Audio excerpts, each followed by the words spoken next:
Olá a todos, canal da madrugada, certo?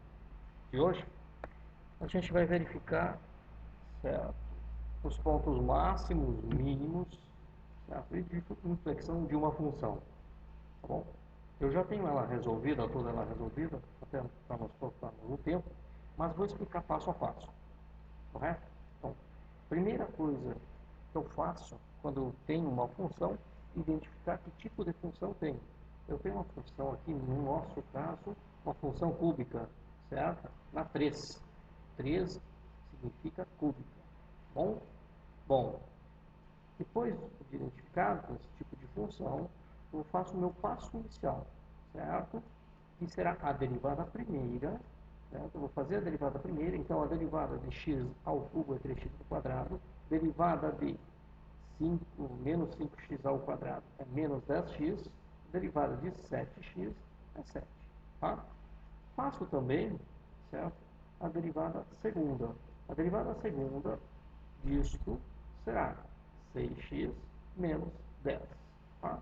Bom, feito isso, eu vou começar a encontrar os pontos críticos, a tentar encontrar esses pontos críticos. Quem são esses pontos críticos?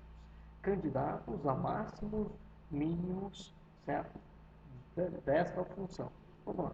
Então, no meu passo inicial, eu vou pegar a derivada primeira e igualar a zero, certo? Aonde está a derivada primeira? Aqui em cima, já fiz ela aqui, tá? Então, agora eu estou igualando essa função, certo, a zero. Observem que, ao igualar essa função a zero, eu tenho uma função de segundo grau. Para resolver uma função de segundo grau, ou seja, para encontrar as raízes dessa função, eu preciso utilizar Bhaskara. Tá? Aqui eu já tenho a fórmula escrita de Bhaskara, menos b mais ou menos b ao quadrado menos 4ac sobre 2a. Tá? Vou substituir os elementos. Para quem não se recorda, aqui eu tenho a, aqui eu tenho b e aqui eu tenho c. Certo? Colocando dentro dessa fórmula, certo? Eu terei, tá? O 10 aqui for positivo, mais ou menos raiz, no caso aqui, de 100 menos 4 multiplica 3, tá? Multiplica 7, sobre 2 vezes o a, que é 3, certo? Resolvendo isso, que vocês podem fazer isso de forma mais pausada, nós chegaremos à primeira raiz, x1, que é igual a 7 terços, certo? Eu utilizei uma casa decimal aqui, certo? Nessa divisão, tá? Então, aproximadamente 2,3. O x2 aqui, certo? Então tem duas, no segundo grau, vou encontrar duas raízes. O x2 aqui, tá? É igual a 1. Bom, feito isso, certo? Lembrem-se que eu estou procurando os pontos críticos. Se são pontos, são formados por um x e por um y. Eu encontrei o x. O que eu preciso, certo? É encontrar o y. Para que, né, no caso, para que eu consiga encontrar esse y, eu vou utilizar a função primeira. Então, eu vou substituir o x na função primeira, aquela função que está lá em cima. Ó, aqui está a f de x. Certo? Bom, certo? Vou subir um pouquinho o papel aqui. Feito.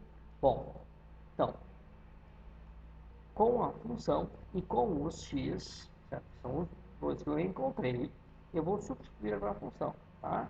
Substituindo 2,3, certo? Resolvo toda esta expressão e chego em 1,8. Eu tenho meu primeiro ponto crítico. Este 2,3 que veio lá de cima, certo?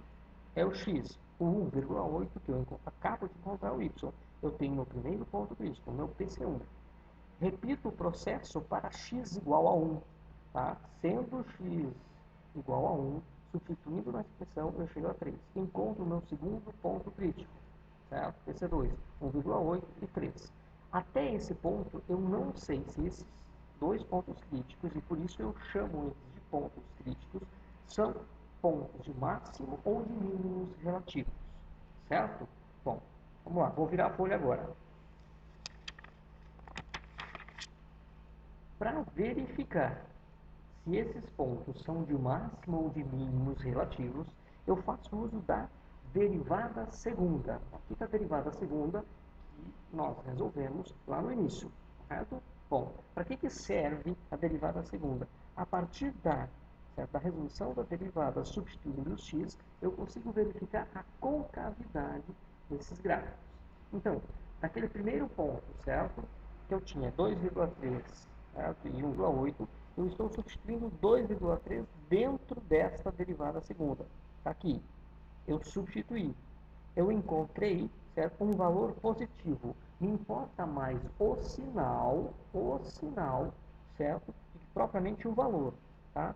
Se a derivada segunda for positiva, ou seja, maior do que zero, foi o que deu aqui, certo? A concavidade do gráfico vai ser voltada para cima. Concavidade voltada para cima, certo? Seria mais ou menos isso aqui, certo? Concavidade voltada para cima. Uma vez que a concavidade seja voltada para cima, este ponto encontrado, certo? Que está aqui, é um ponto de mínimo relativo. Faz sentido, o gráfico está voltado para cima, certo? Vou repetir o processo para x igual a 1, certo? Do segundo ponto, tá? Então, agora que esse ponto crítico, primeiro, é mínimo relativo, eu vou verificar o que é esse segundo ponto. Eu vou pegar o 1, x igual a 1, esse ponto, substituo na derivada segundo e encontro que o valor encontrado vai ser negativo. Bom, se ele é negativo, a derivada segunda é menor que zero, a concavidade vai ser voltada para baixo, certo? Seria mais ou menos algo assim. Uma vez que a concavidade deste gráfico será voltada para baixo, este ponto crítico 2, ou 1 e 3, é um ponto de máximo relativo, certo? Então, agora nós já identificamos os dois pontos, o PC1 e o PC2, do que se trata. O que falta? Falta, certo, eu verificar se existem pontos de inflexão, tá? Se existem pontos de inflexão. Para isso, eu pego a derivada segunda, que já foi calculada lá em cima, e igual a zero. Então, 6x menos 10 igual a zero. Tá? Se eu resolver essa expressão, tá? Essa equação de primeiro grau, eu vou ter 10 sobre 6. Se eu efetuar, isso dá aproximadamente 1,6. Tá? Quanto mais casas vocês utilizarem, certo? Mais precisão, tá? Na localização do ponto vocês terão. Bom, de forma semelhante ao PC1 e PC2, eu estou pegando esse x que foi encontrado, estou substituindo na função primeira. Olha a função primeira aqui. Uma vez que eu faço essa substituição, eu chego a aproximadamente 2,5. Então, eu formei um novo ponto. O meu ponto de inflexão será 1,6, tá, para x e 2,5 para y. Este ponto aqui, certo? O que é um ponto de inflexão? Onde não existe, por exemplo, você identificar se é de máximo ou mínimo, certo? Ele poderia estar, por exemplo, tá aqui, ó, concavidade para baixo, concavidade para cima, mas neste ponto aqui, eu não posso dizer nem que ela é para cima, nem que ela é para baixo. Ele é um ponto de inflexão. Feito, localizamos os três pontos. Obrigado.